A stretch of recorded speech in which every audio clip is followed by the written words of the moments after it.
Check out today's video to see how we are going to make a DIY budget cable machine out of some resistance bands and a bit of old broom handle. Check it out.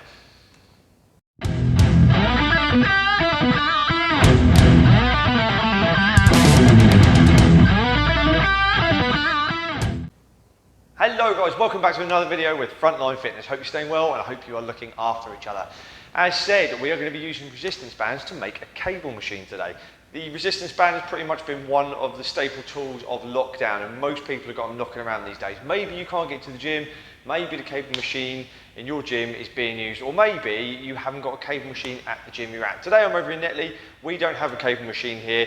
All I'm telling you is if you bring your own resistance bands, you can make a cable machine out of some of these items of equipment if you want to, as long as, caveat, for legal reasons, disclaimer, you are sensible and safe about it. What you need is a very sturdy point to anchor the bars to. This ain't going nowhere, and you need some decent resistance bands. Check your resistance bands before you use them to make sure there aren't any nicks or cuts or anything like that in them, as they're going to be more prone to breaking. If there are, think about replacing them. So I would advocate you get pairs of resistance bands if you can afford that, because it means you can do some of the stuff we're going to do here today. What we're going to start off with is we're going to do some pec flies, or so even chest press, anything like that. So get a resistance band, loop it round the anchor point you've got. So this is going to be put it through there, put it round whatever you're doing, loop it through itself and pull it tight. Then do it the other side. Here is one I prepared earlier. What you can do, take one in each hand, take a step forward into it, and we can come in and do pec flies. We could even do a chest press if we wanted to, entirely up to you. That creates an element of instability as well if you want to, or maybe you can't quite do push-ups yet and you don't really want to go up and scale some of the wall, or the plyometric box you want to use isn't free, or you just want to mix up your press training a little bit, you can push through here. Now you can go and get some handles if you want for these. Some of the things I've seen people using are, what do you call them, like these Beast grips. Other brands are available and things like that. They're like dumbbell handles essentially, but they make them thicker. So they could be something nice which you can slot onto the end of these resistance bands, give you a handle which is probably a bit more comfortable to hold on to if you want that. Another thing we could do with these bands, we could do the back of our shoulders as well, look. So what we're doing this ain't going to work, is it? That's never going to work all day long. So we're going to cross the bands over. Left hand, right hand, left band, right hand. Yeah, I did that right.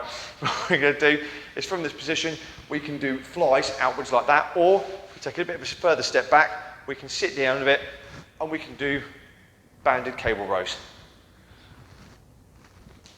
Now, those are just a couple of little bits. What else we can do, and I know you're excited to see the broom handle. Here it is, look, flash that. Good job I didn't drop that. Right, take our resistance band and we take our broom handle. What we're going to do is talk you through it. So you've got your resistance band, you've got your broom handle. You're going to take your resistance band, you're going to loop it over the top of your broom handle, or your dowling, whatever it is. If you bought dowling, you've got too much money, just get a cheaper handle. You're going to pull it tight so it sits there nice and secure. Then once you've done that, you're going to pop it over the top of your anchor point, wherever it may be, pull up bar or whatever. Then you're going to pull the handle through the middle of the loop. Then we're going to pull that down. And then, as if by magic, you've got yourself a tricep press down. My goodness. Right, from that position, now you've got your tricep pressed down, it's all good to go.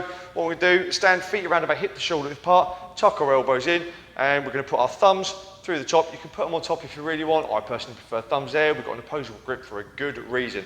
Elbows tucked in at the sides, keeping ourselves nice and upright. Squeeze your butt like you're holding a pound coin between your butt cheeks. Don't lose your gym money. We're going to press that down. Full extension and back up again. Obviously this is on a very light band, because if I start getting out of breath and wheezing and talking, it's going to sound super awkward, isn't it? You can move further back if you want to create more of an angle to it, but this is essentially, or you can come down in order to put a little bit more emphasis on those triceps. You go. If we take this off for a sec, what we can also do is, if you want to do biceps, lay the band on the ground, step on one end, step on the other, or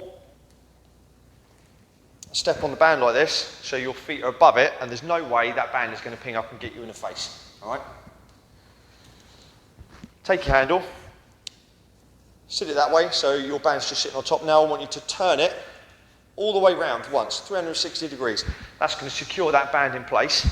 Have a little waddle. There you go, you can see it from the side now. From that position there, that band's not going to ping up and get me as long as I don't decide to take my toes completely off the floor and try and fall backwards, smack myself in the face. From that position, nice and upright, we're going to bicep curl. It's not going to be hoiking up with our back as with any bicep curl, because the other advantage is, especially if you're a male, if you do this, you're going to end up banging something on those bands, and it is quite unpleasant to even demonstrate. So you ain't going to do that, and I can't speak for females, it might be unpleasant for you as well. But anyway, another good incentive to keep it nice and taut and keep it all where it should be is squeeze that butt cheek again, squeeze those butt cheeks, and we're just going to do a bicep curl. Now, strength curve.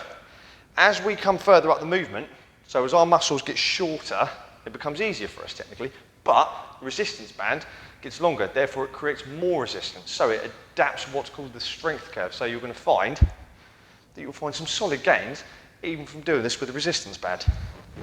Last thing we're going to do is I'm going to use the power of photo editing and video editing to set this up briefly. So stand by.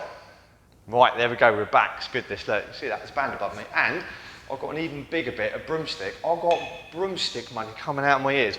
What I've done is I've put resistance band looped over the top of my anchor point there. I'm going to put one side onto that part of the broom, and one side onto this part of the broom. That is not particularly secure at the moment. So what we're going to do to make sure it sits nicely is just take one of them, the outside one, we're going to loop it back around on the inside there. It creates a crossover itself. Do the same the other side, and loop over, crosses over itself.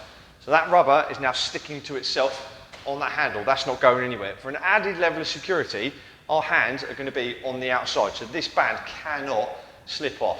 What we can do at this point, you can do tricep press down again if you want, or you can do lat pull downs from the seated position. So depending on how high this thing is, you can do it. But I like to come from this position, have myself a little sit down, keeping hold of the bar. Thumbs are not going to be over the top, they're going to be underneath for a very good reason you'll see in a minute. And we're just going to bring it down, lat pull down. You'll get a feel for what your resistance band can take and what you can take and which thickness you should be using, okay? From that position, bring yourself back up. Please don't just let go of it, otherwise it's going to ping up, it might come out, you might shake yourself free and end up smacking you in the face. You'll end up getting a face for radio. Anyway, those are a couple of easy little movements you can do with a resistance band and sometimes with the addition of a bit of dial-in or broom handle if you've got it. Make sure you are safe and sensible if you're doing this, wherever it is, whether it's at home or whether it's in a gym. If you're going to be using something like this in a gym, make sure you are checking with the people who own the gym that it's okay to come and do this. If not, you're doing it at your own risk and you might get chased out with your own broomstick. Anyway, any questions, have a brilliant day, look after each other and stay ready.